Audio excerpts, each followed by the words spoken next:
My name is Kwabena Chenchenibwati. Many thanks for joining us here on News Today. To have our first story and exclusive information available to Joy News indicates that the Interdicted Commissioner of Police, Patrick Timbala, is currently battling 5 charges leveled against him in the recruitment scam that shook the police service last year. In February last year, about 200 police recruits went to the police training school with what later appeared to be fake recruitment letters. More than 10 people, including police officers, were arrested in connection with the scandal. COP Patrick Timbala was interdicted for allegedly masterminding the scandal. Well, Joy News' Manasseh Azuri has secured the exclusive details of the year-long police inquiry into COP Timbala's involvement and now reports. Well, I can say the charges were initially 8, but Timbala's lawyers, I'm told, actually raised some concerns, or they filed a case of no to squash some of them, but they didn't get all.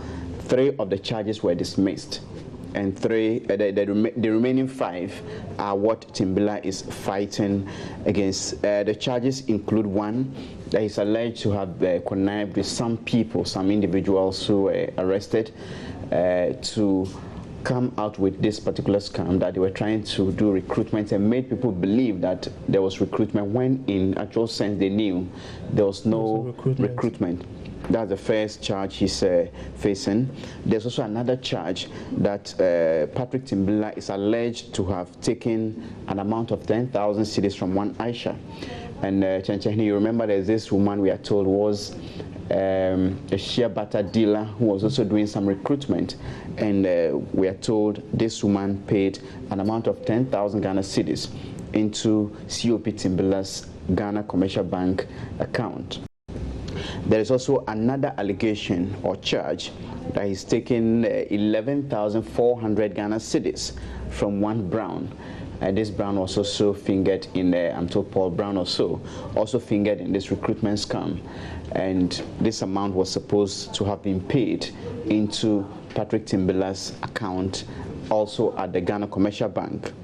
He's also, another charge is also that he met with 14 agents and victims of the police recruitment scam at the police officers' mess, and there he assured them that despite the controversy they would still be enlisted into the service at the appropriate time. All of these are charges which I'm told he's denied, and there is also a charge, that is the 5th one he's also fighting, is that COP Timbala is alleged to have taken an amount of 80,000 Ghana cedis near his Rage or at his Rage residence, and this money was supposed to have been given to him by one 2 people were there when the money was given. I'm told one Alifa Adams and some other man called Salinko. So all of these charges, I'm told, are what he is facing the committee to actually fight for his freedom and also to get his name cleared.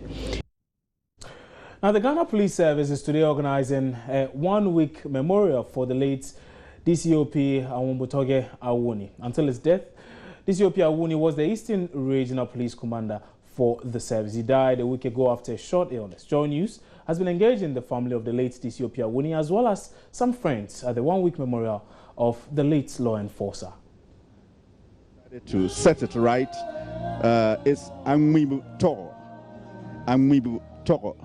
That means gather courage and talk. And that is how he lived his life too. So the name is a reflection of who he was. And as if parents knew, he was named that way, and he lived to it. So we can say for a fact that the late DCOP Awuni was a very courageous man. Very courageous, fearless. And I think too long, even he arrested a minister and threatened even to lock him.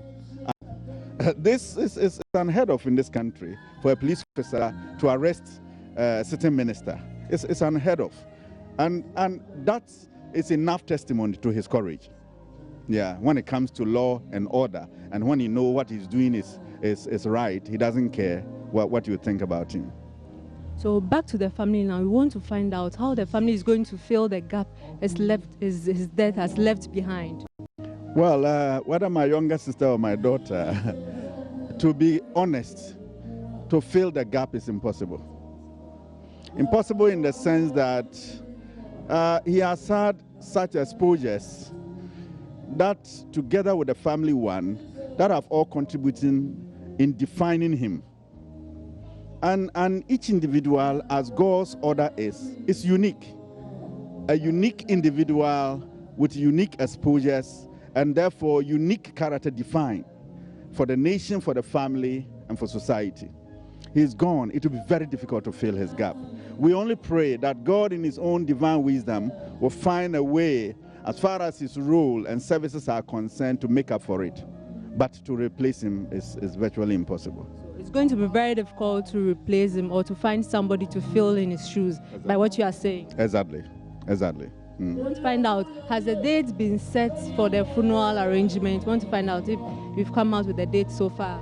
Well, the date is, we are still in consultation, especially when the police hierarchy, we are aware other bodies' interest in this.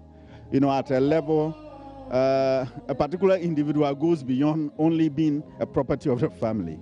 So the family sat yesterday.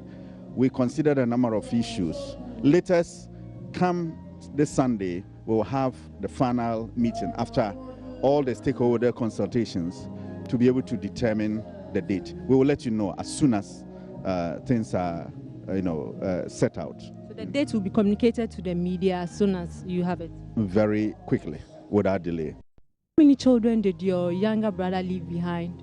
He left behind 2. Children. The first male, the second female. Thank you so much, Mr. Yeah. Emmanuel Abole. Thank you so much for your time. Thank you so much. Thank you.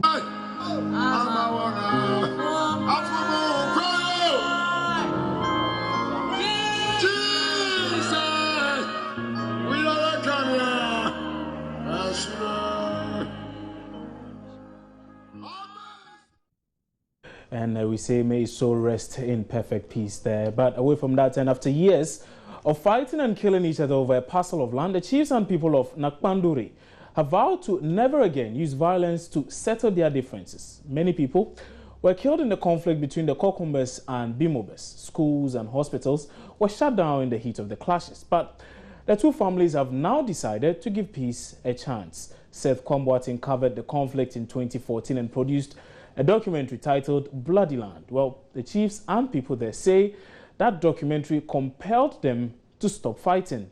Seth Kwamboatin has gone back to Nakpanduri to find out how life has changed in the area. Here are excerpts of his latest documentary, Cleansed Land. I got this information latter part of last week that a number of people came together, and I'm particularly interested in this. You know, police officers there initiated this. And the district chief executive told me that they were moved by the Brothers Atwell documentary. So the police officers supposed to keep peace there rather decided to initiate this peace process. So they went to all the factions, they saw the parties in the conflict, and they told them about the need for them to allow peace to prevail in the town. So Friday they met all of them. They allowed the factions, the Jafok and the Jamon Gate, to meet and write what the problem is. So they all wrote the problems they thought was why they were fighting. They discussed. Okay, so these are visuals of what happened the last week. And it's unusual for the two to meet. You understand? So the one is with a walking stick. Is the chief of Bunkurugu, and he is the head of the Jafo Gate, and the other one, Elisha, he is with the Jamon Gate. Okay. It's unusual for them to meet like this, so it tells a lot, and it's very instructive that we mentioned this. It's a clear indication that they are ready for peace. In the past, this will never happen. Never happen. But I'm grateful, and I thank God that this is happening. And you know, they were taking time to speak to their people that they want peace and that they will do everything possible to ensure that there is peace in Bunkrugu. So this was last Saturday they played football match. Interestingly, the Jafok and the Jamon Gate formed one team, and they played the security. Oh, yeah, it was nice. It was 1-1. And yesterday they were in Nangpanduri from Bunkrugu to Nangpanduri is less than an hour drive, and you know they have the same family in Nangpanduri, so they went there to meet their Jafok and Jamon people in Nangpanduri to tell them that they are ready for peace, so they should also do their best to ensure that there is peace in Bunkrugu. They also discussed blood burial. I'm talking about some rituals they would have to perform to cement the peace process. Here they will get cows, sheep, goats, dogs, and cut them alive into two, you understand? And they will perform some rituals, and that will cement the peace. After this, anybody who dares foment any trouble will be killed by the gods. So that's the next process they are looking forward to performing. I see. The town is full of life. It is definitely not a ghost town as I found it same time 20 months ago when I first came here. On my first visit, around 6 p.m., you find not even a single soul on the streets of Nangpanduri. But what I am witnessing now is a complete departure from the past.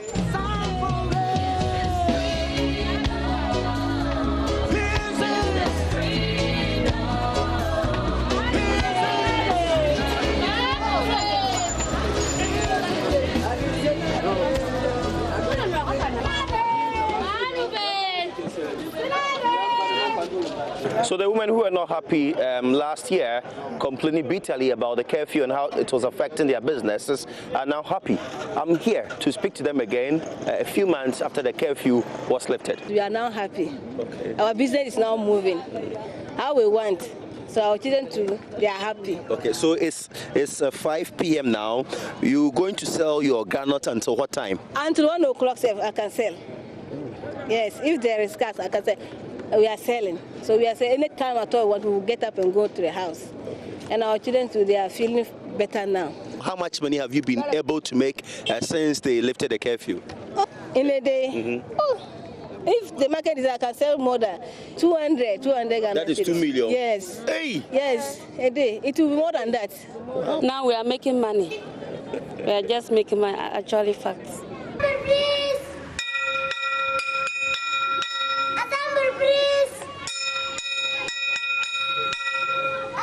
The bell is rung and all the pupils gather for their morning assembly.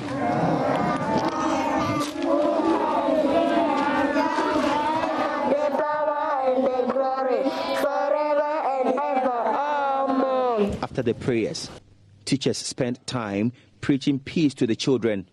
As part of the process to instill oneness in them, they are made to sing patriotic songs daily.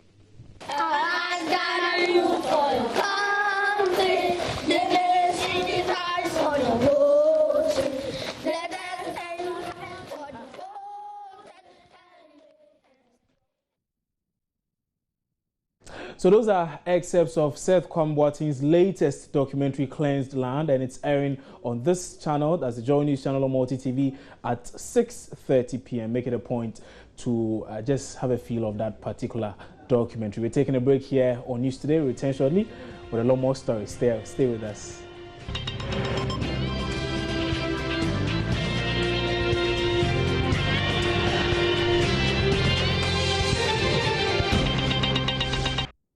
Many thanks for staying with us here on News Today. To some more stories now. And the Deputy Communications Minister, Ato Sapon, has dismissed suggestions the introduction of an Interconnect clearinghouse is an attempt by government to create revenue for private companies. Explaining the ICH concept on the Super Morning Show Monday morning, Ato Sapon maintained government adopted the measure simply because telecom operators were unwilling to connect certain rural communities due to the cost involved. According to him, there are hundreds of rural communities who equally need telephony services, thus the need for an Interconnect clearinghouse. The National Communications Authority is mandated, is an authority with the expertise and with the knowledge to manage the telecom space. And as a ministry, we take input from the National Communications Authority as well as the operators. We've identified close to 300 communities that we feel do not have adequate telephony services. through the Ghana Investment Fund for Electronic Communication, we've been able to deploy services in about 50 or 55 of these communities. Okay. Now, interconnecting these communities on the rural telephony infrastructure onto the operators network has been a challenge. The ideal position we took was that once the sites were set up, we handed over the sites to the mobile operators to run. But we've realized that the mobile operators are not interested in running these sites, and therefore come out with all sorts of reasons why they cannot continue to have these sites on their network. So we are the ministry to solve problems and to ensure that any Ghanaian anywhere has access to good telephony services and ICT services.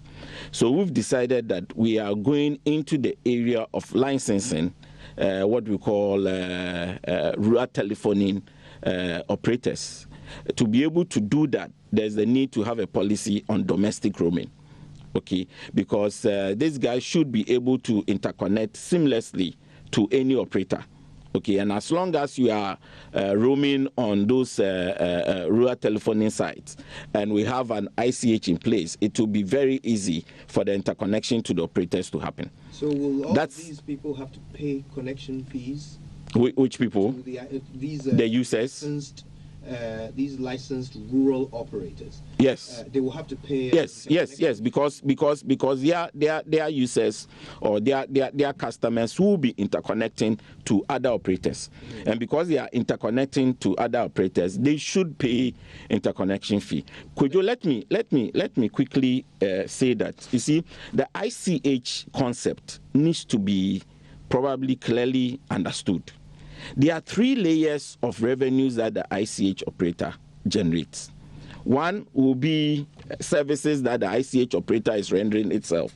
The other is the international calls that's coming through the ICH. And the third part is the 30% routing that the ICH is routing for domestic operators that will have to generate revenue from.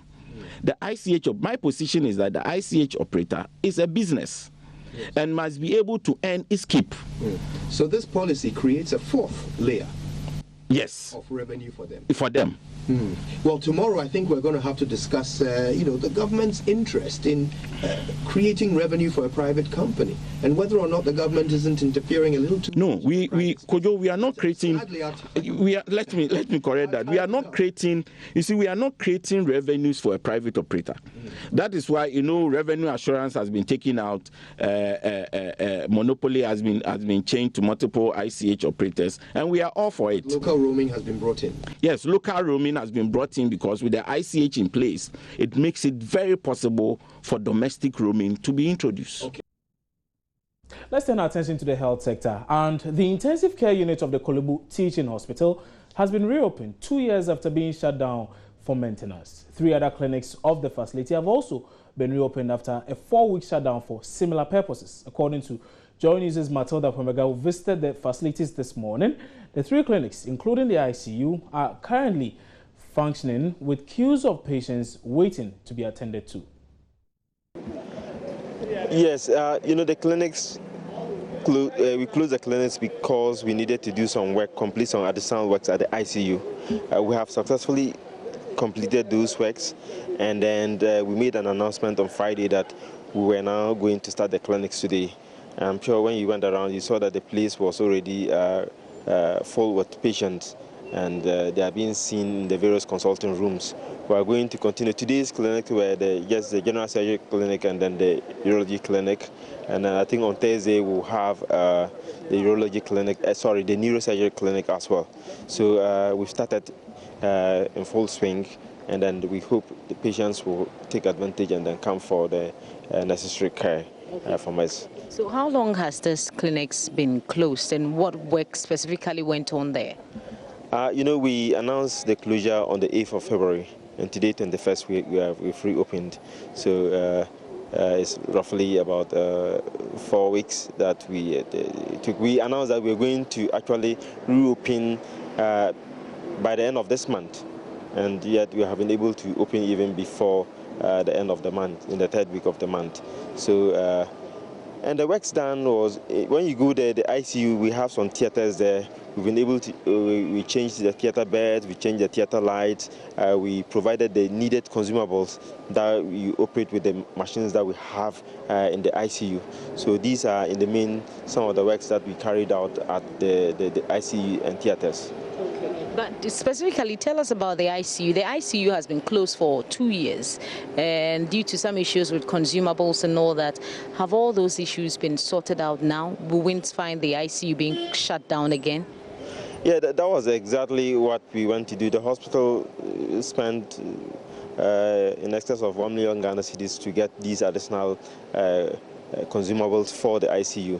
And then we have successfully completed the works at the ICU and theaters. So we provided all the needed items that are needed in there to resume normal operations. And that has been done. That is why we have announced the reopening of the 3 clinics. And that is why you saw a lot of patients at the clinics today. What is the assurance that we wouldn't find some of these clinics or similar clinics also being closed down for works again? Yeah, it's not normal for us to close down clinics or any parts of the hospital. Usually when you hear about the closure of any place or the interruption of service at any particular unit, then it means it's important. We just want to carry out some work so that we can improve the level of service that we provide in those areas. So that is exactly what we do when we announce closures of these any part of the hospital.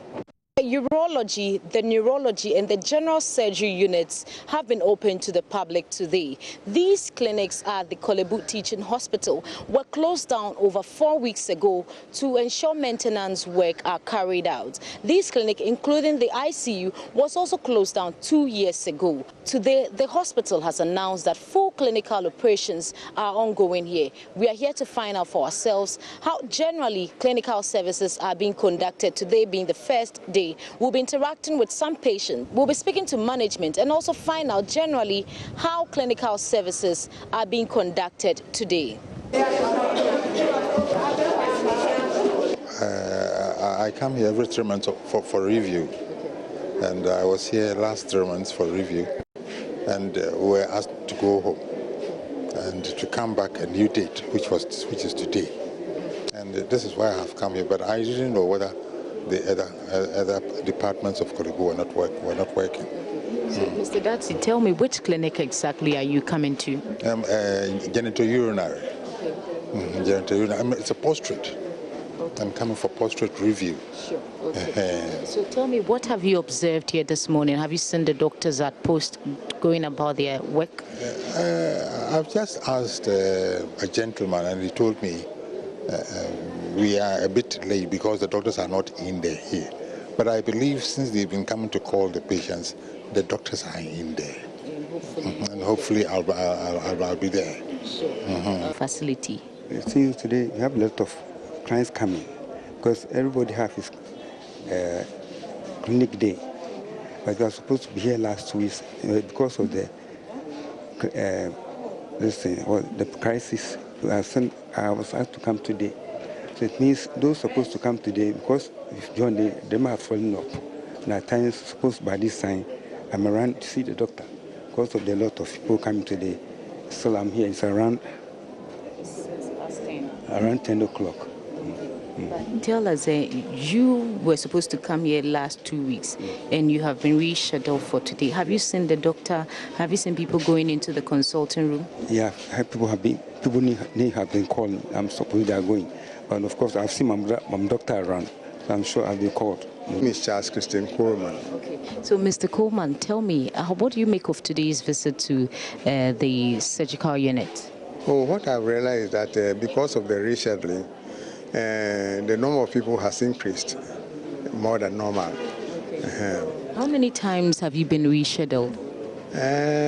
With me, it's only once. And I was to come last week, but because of the rains, I couldn't make it. So I've decided to come today to see the doctor. But today, what have you observed since you came here this morning? Like I told you, because of the rescheduling, the number of people have increased. And most of us haven't seen the doctor yet. We are yet to see the doctor. And most of the doctors are not in yet as we are speaking. So which clinic exactly will you be going to? The GO. I'll see. I'm to attend to the GO. Hopefully the doctor will see you. Yes, we are waiting for that. Hopefully I'll see him. Now, tributes continue to pour in for the late former national chairman of the New Patriotic Party, J. Kutanka Obeche-Bilamte. Here on the streets of Accra, some members of the public have been sharing their fondest memories of him with the Joy News team. I remember him for his words of encouragement, the way he normally used to talk in public, being formal way or any other way. Yes, but what did you know him for? Who was he? I like to say I know him to be a member of the MPP and also the former party chairman of the MPP.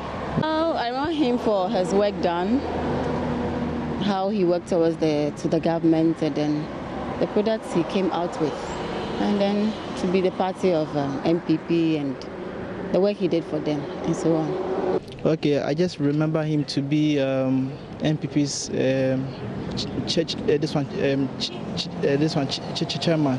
At the same time, also he was also the minister for tourism as well. Yes, I think that's all. May so rest in perfect peace. We are taking a break here on News Today. We have business and sports coming up shortly after these messages. Stay with us.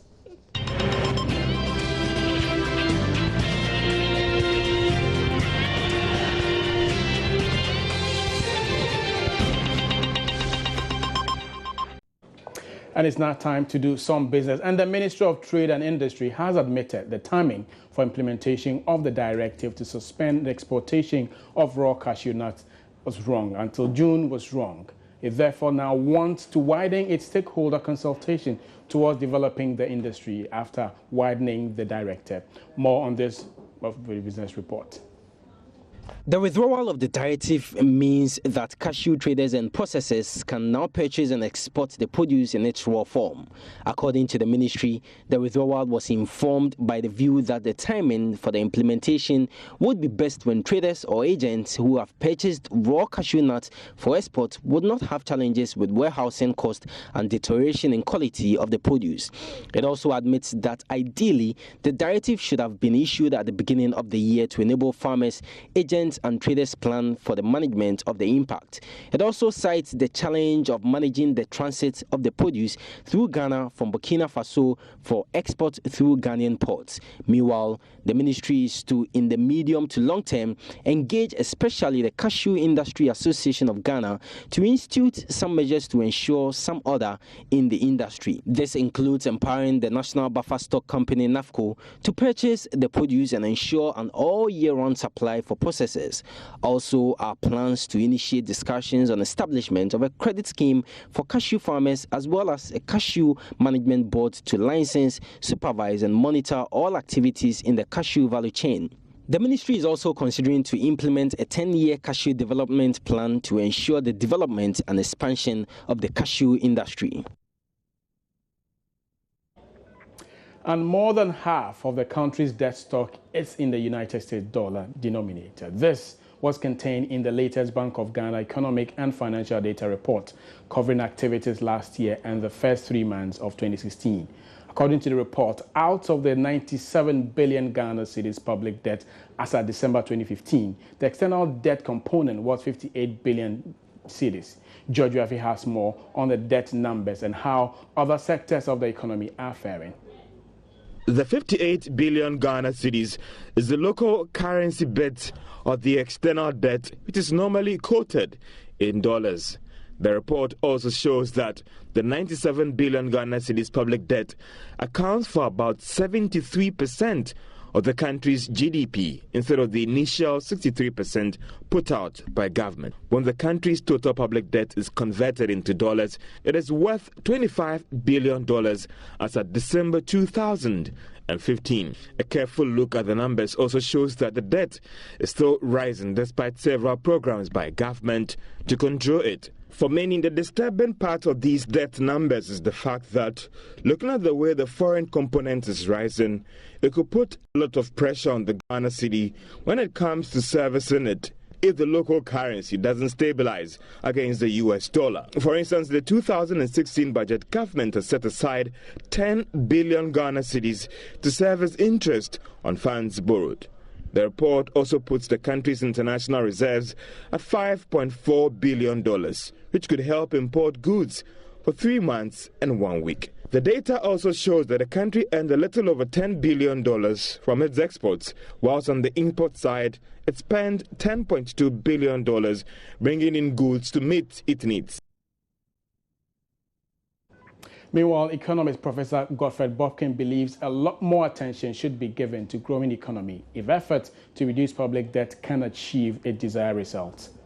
Basically, you can either pay off some of your debt or increase GDP. But it looks like the viable option for us now is to increase our GDP. If we are able to increase our GDP in real terms, we'll be able to contain the public debt. If the rate of addition to our public debt is lower than the rate at which our GDP is growing in real terms, then we'll be able to contain that. Until we do that, then we are not going to make a lot of progress. I mean, the most effective way of managing your debt is not just having a strategy in a certain document or so. It's to grow your economy. Because we have to service the debt, we also have to retire the debt. Where will the cash flow come from? So that will be it for business. But for more, you can join me on the marketplace exactly 1 to 1:30. My name is John Kojo Amwako.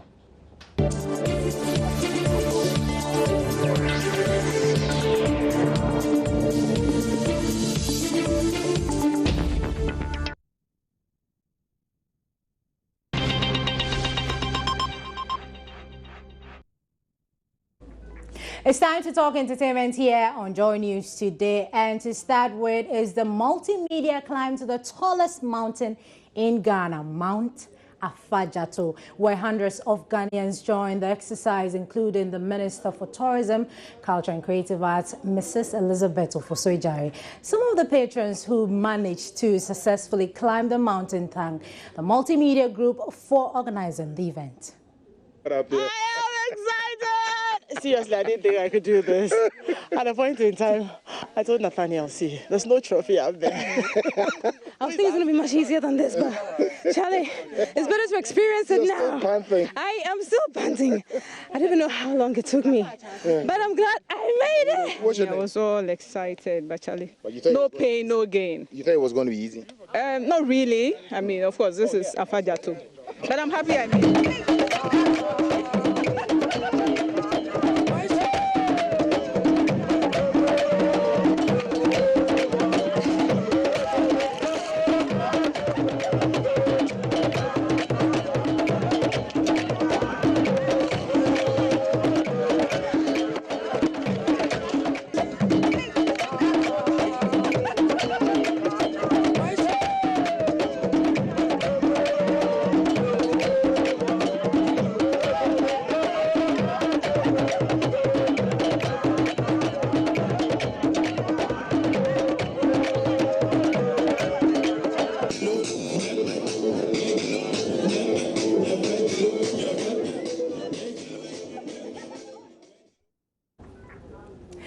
Away from Afaja, US-based rock band Black Snake Mourner is collaborating with Ghana's alternative rock band Dark Suburb on a European tour, which is set to kick off in November this year. Mourner, who doubles as the CEO and lead singer for Black Snake Mourner band, says she believes the tour, dubbed the Dignity Tour, would help Dark Suburb get recognition they deserve globally. Well, I invited them on the Dignity Tour. I am executive producer of this tour. I decided to call these guys on because I really want to get their concept and their sound heard. We'll be in Europe. We'll kick off in Brussels at the end of the year. And it was just inevitable to me to get them on a grand scale, to come back to Ghana and be appreciated more. I think that once you step outside of your region and people appreciate you, then home supports you. So that's kind of like the gateway that I have intended for this band. And not to mention the collaboration of musicians and the music. We're going to have fun. It's as simple as they were the most familiar to me. I didn't even look any further. Once I heard their music and once I seen their performance, it was perfect. It was like glue and paper. The concept was almost identical. If I was a male performer, I would be Dark Suburb, and I believe vice versa. With the controversy and the look, I'm kind of dressed down now, but I usually look like these guys. Okay. So it was very familiar to me. And aside of the sound, their music is absolutely extraordinary. I became a fan first before I decided to invite them on tour. And that's how we wrap up on the news this afternoon here on your Joy News channel on Multi TV. My name is Kwabna Chencha. Remember to visit www.myjoyonline.com for a lot more news. John Omakun is standing by with the marketplace. Many thanks for your company.